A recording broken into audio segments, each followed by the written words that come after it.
At precisely 3:47 a.m., Moscow time, when most of the city was shrouded in darkness and silence, televisions across the Russian capital suddenly flickered to life. An emergency broadcast, jarring and unexpected, cut through the quiet of the night, casting an eerie glow in living rooms and bedrooms alike. The usual late-night programming, talk shows, old movies, and reruns, was abruptly cut off mid-sentence. The familiar comfort of routine television vanished, replaced by a chilling sense of uncertainty.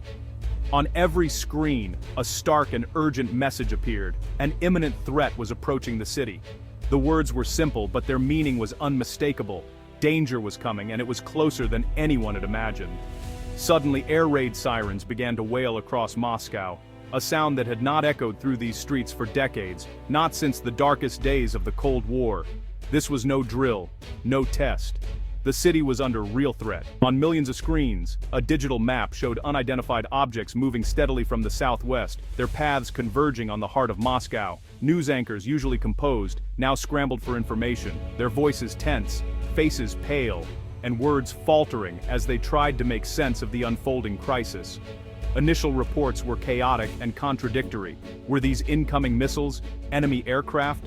The confusion only deepened as radar screens lit up with strange, slow-moving blips. The reality, as it emerged, was even more unsettling than anyone had feared. These were not conventional weapons, but swarms of small, elusive drones, silent, hard to detect, and deadly. Ukraine was now striking deep inside Russian territory. For the first time, Moscow itself was a direct target, and the city's sense of invulnerability was shattered. The vaunted Ring of Steel, with its advanced S-400 and Pantsir S-1, once again our air and Badin and Dulci and Fraki fence systems, was supposed to be impenetrable, a shield against any aerial threat. Yet dozens of these slow-moving drones slipped through undetected, exposing critical gaps in Russia's defenses and raising urgent questions about the country's preparedness. The emergency broadcast was more than just a warning, it was an admission of vulnerability. The shield had been breached, the war had crossed a psychological and strategic red line. For the first time, nowhere in Russia could be considered truly safe. The conflict, once distant and abstract for many, had arrived at the very doorsteps of ordinary Russians, live and unfiltered on their television screens. The shock was immediate, the fear palpable, and the sense of security that had defined life in Moscow was gone in an instant. Around the world, news outlets broke into regular programming to cover the unfolding events in Moscow.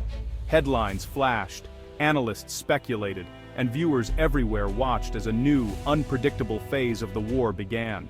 The illusion of safety in Russia's capital was shattered forever. What was once thought impossible had now become a stark, undeniable reality. Under the cover of darkness, Ukrainian drones were launched from hidden sites, their operators working quickly and quietly in the shadows. Every movement was calculated, every action rehearsed, as teams prepared their machines for a mission that demanded absolute secrecy. Rising silently into the night, the drones became nearly invisible against the black sky, their presence betrayed only by the faintest glimmer of light. These weren't the large, unmistakable drones of past conflicts. Instead, they were compact, nimble, and designed to evade detection. Small, radar-evading aircraft built for stealth and agility. Their flight paths were meticulously planned, exploiting every gap in Russian radar coverage. The drones weaved through valleys, hugged the contours of the land, and used the rugged terrain as a shield. With engines barely audible, they skimmed just above the treetops, staying below radar sightlines and blending into the natural sounds of the night. Russian early warning systems, designed to spot fast-moving jets and missiles, were blind to these low-flying intruders. The sophisticated arrays scanned the sky, but the drones slipped beneath their gaze. The drones moved undetected, bypassing security checkpoints and electronic barriers, invisible and seemingly unstoppable as they pressed forward. Weeks of careful planning had gone into this operation. Ukrainian teams had mapped out Russian defenses in detail, identifying blind spots, routines, and the rhythms of patrols. Each drone followed a unique pre-programmed route, flying in dispersed formations to maximize their chances of success and minimize the risk of detection. Even if one drone was spotted or intercepted, the others would continue undisturbed, their missions unaffected by the loss of a single unit. As they neared Moscow, the drones entered a landscape bristling with advanced air defenses, missile batteries, searchlights, and radar stations. Yet they remained unseen, ghosts in the night. Russian operators scanned their screens, seeing only routine air traffic. The threat was invisible, hidden in plain sight, as the drones slipped past undetected. The drones were simply too small, too low, and too slow to trigger alarms. Their profiles blended into the background noise, evading even the most advanced detection systems.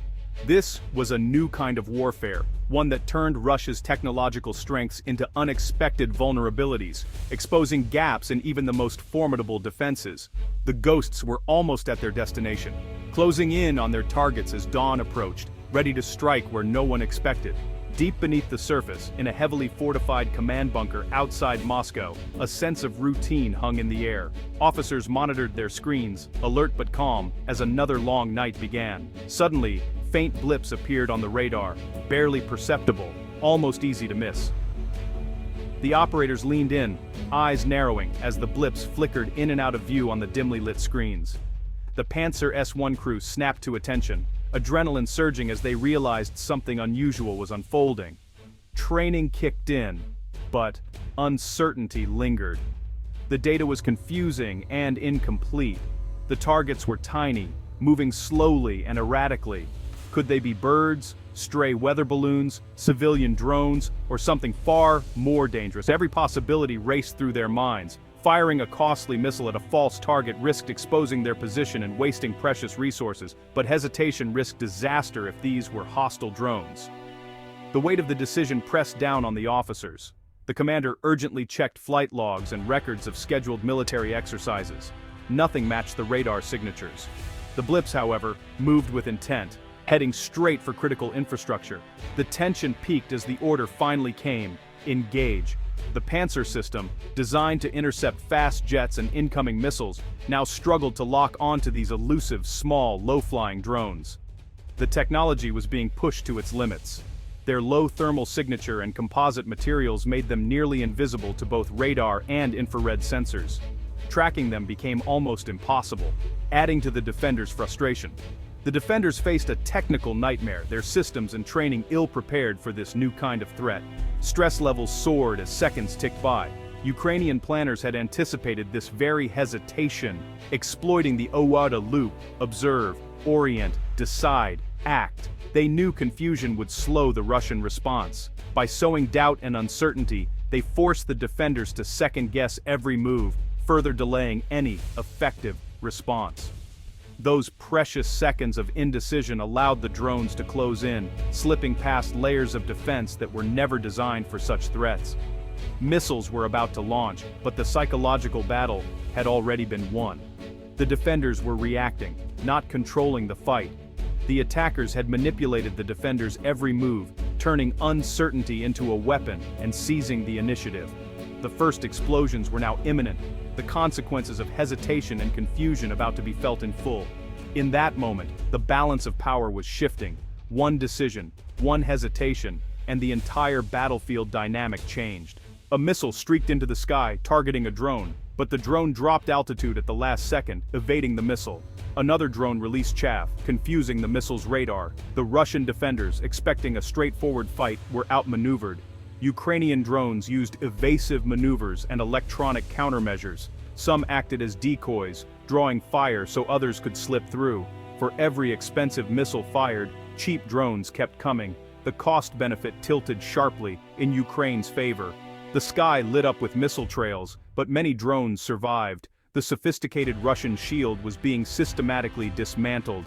The defenders were overwhelmed by creative, unpredictable tactics. The drones outwitted the very systems designed to stop them. The breach was not just physical, it was strategic. The dance of death continued over Moscow. One drone group targeted the Ryazan oil refinery, a vital fuel hub. The drones slipped past defenses, locking onto distillation columns, the refinery's heart. Explosions tore through steel, igniting massive fires. Flames and smoke rose for miles, overwhelming fire crews. The impact on Russia's fuel supply was immediate. Panic buying began. Gas lines formed. The Kremlin released reserves, but the psychological blow was done. The attack crippled a key economic asset with a handful of cheap drones. The fires burned for days, tracked by satellites. Ukraine had demonstrated it could strike deep, inflicting economic pain. The war was no longer just military, it was economic. Russia's infrastructure was now a target. The Ryazan Inferno sent a clear message. Nowhere was safe. The economic foundations of the Russian state were under attack. As Moscow reeled, another drone wave targeted the Tuapse oil refinery on the Black Sea. Russian defenders, alerted by Ryazan, set up dense air defenses. The first drones flew high and obvious, easy targets, quickly destroyed. But these were decoys. While defenses engaged above, a second group skimmed the sea, undetected. The decoy attack revealed Russian positions. The real strike force rose from the waves at the last moment, too close for missiles to react. Explosions rocked the refinery, igniting massive fires. The defenders had been outsmarted by deception. Ukraine used Russia's own reactions against it. The Tuapse refinery, a key export terminal, was now burning.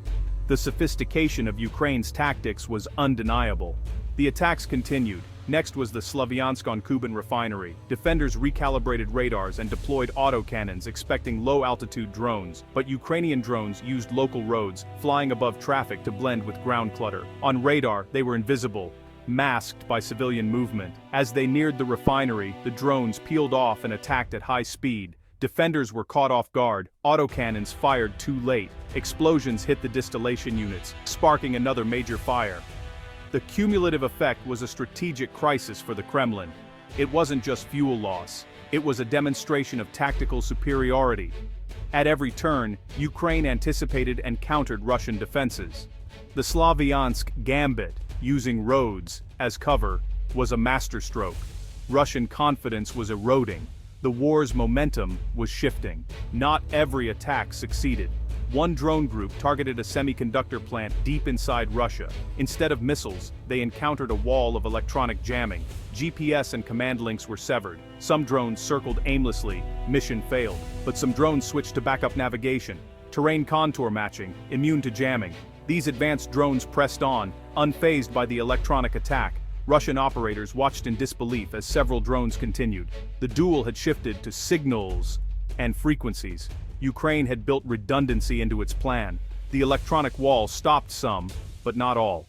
The remaining drones closed in on the semiconductor plant. The technical arms race was escalating. The final, boldest target was Morozovsk airfield, base for Russia's Su-34 bombers. Protected by layered air defenses and electronic warfare, it was the toughest challenge. Ukraine's attack began with older drones, forcing Russian radars to activate. Anti-radiation drones homed in, destroying radar dishes and blinding defenses. With outer layers down, the main swarm arrived. Dozens of explosive drones from all directions. Some targeted jets on the tarmac. Others hit fuel and ammo depots, causing massive explosions. The attack was precise, devastating, and entirely unmanned. Satellite images confirmed at least 6 Su-34s destroyed, more damaged. The psychological impact was immense. Russian bases far from the front were now vulnerable. The Kremlin had to pull back air defenses from the front lines. The night of fire had changed the war's dynamics. Ingenuity had outmatched brute force. A new era of warfare had arrived.